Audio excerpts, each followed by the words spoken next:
hawaasa keenya sadarkaa gaditti fayyaduun karaa gammachuutiin ilaalle gurmaa'insa jechuun gamtaan hojjechuu jechuudha uummata dhiyaachuu jechuudha. Imaanaan nutti kenname imaanaa guddaadha. Ergama dachaa kana immoo qaamaniitiin roddee gadi bu'ee bulchuunis ganda buluunis ganda jennee dhaadannoo qabannee asitti gabbuunee ergama nutti kenname raawwachuudhaaf halkanii guyyaa as keessa jirra jechuudha. Hawaasa kan irraa dhalan immoo deebii isaanii itti dhiyeenyaan jecha gochaan qajuusan uummanni kun akka nurraa arguu danda'u jechuu barbaada. Uummata keenya gartee itti dhiyeenyaan tajaajiluudhaaf yaala hojiin kan mirkaneessinu ta'uu isaa ibsuun amaanaa guddaan duratti gatuu isaaniitiif haada nuqqaan jira. Nutis yoo hawaasa keenya wajji hojjenne bu'aaf hinna jennee itti amannee jirra. Rabbiinis imaanaa tana nurratti haa eegu nutilleen imaanaa kana ciminaan qabannee galmaan baana jenneeti abdii qabna. Imala karaa harmeetti taasifame kana gammachuun laallaa jechuudha.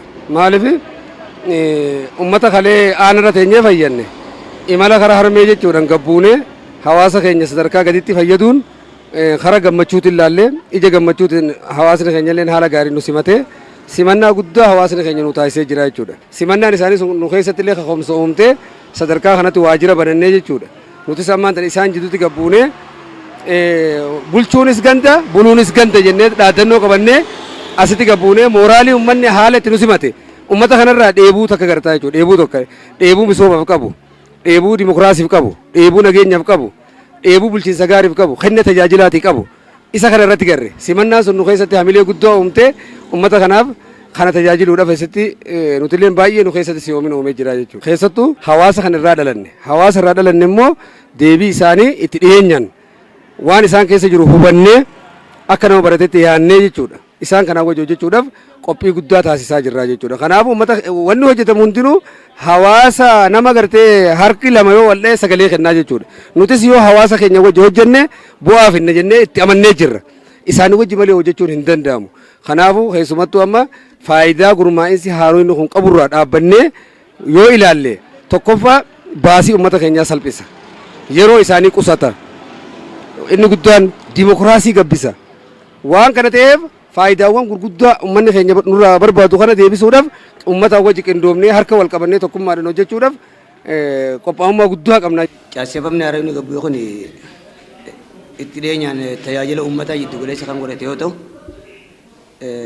kanaafillee duraanillee uummata wajjin jirra gaappiin iddoo kana jirtu uummataa fi mootummaa wal quban qaban.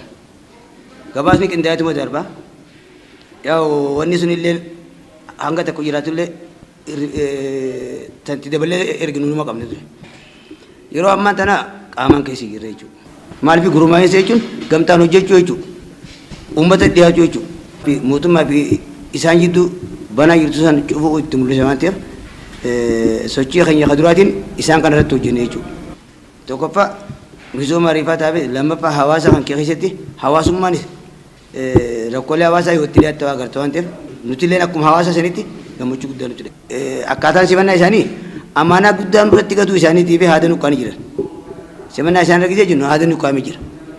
Haada san immoo isaanuma waliin taanee birraa baasuudhaaf tattaaffiidha keenya alqasanii fi guyyaa sosooma jira jechuudha. Jecha gochaan qajuusan uummanni kun akka nurraa arguu danda'u hojjechuu barbaada. Imaanaan nutti kenname imaanaa guddaadha. Nuti isaantummaadhaan uummata keenya gabbuunee qaamaan keessa beekumsaa fi barnoota keenya san asitti biqitti hojiirra furamu waan ta'eef asitti uummata keenya karaa gartee madaalawaa ta'een karaa aantummaa qabuun karaa iftoomina qabuun uummata keenya gartee itti dhiyeenyaan hoggannaa jennee qonnee guutuudhaan itti gammanneeti ka gabbuun. ergamni irratti kenname kun ergama dachaati.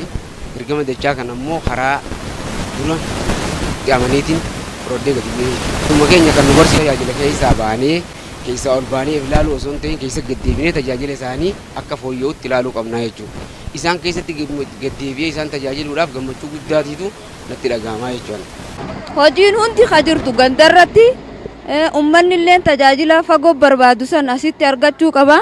Nutillee uummata keenya keessa gatteenyee rakkoo isaanii hundi irraa furuu qabna waan jedhuun gadi buunee uummata keenya tajaajilaa irraa. Karraa kana mootummaan fidee sadarkaa uummata gadi bu'aa gaditti tajaajilaa yookaan nulleen itti gammadnu uummanilleen caalaa itti gammadu. Maaliif waan duraan fagootti deemtee barbaaduu fi waan irra deddeebiidha uummata hubannoo fi rakkina adda addaatiif saaxilu sun asitti irraa fi uummanni akka tajaajila qe'ee fi bakka ifitti argatu osoo hin dararamne argatu akka itti quufu akkas godhuudhaaf kan uummanni haalaan itti gammadee nullee itti gammannee jira. Maanaa fi itti gaafatamummaa nu kan nama kanallee halkanii guyyaa hojjennee dirqama keenya baanee uummata keenya ni mirkaneessinaaf.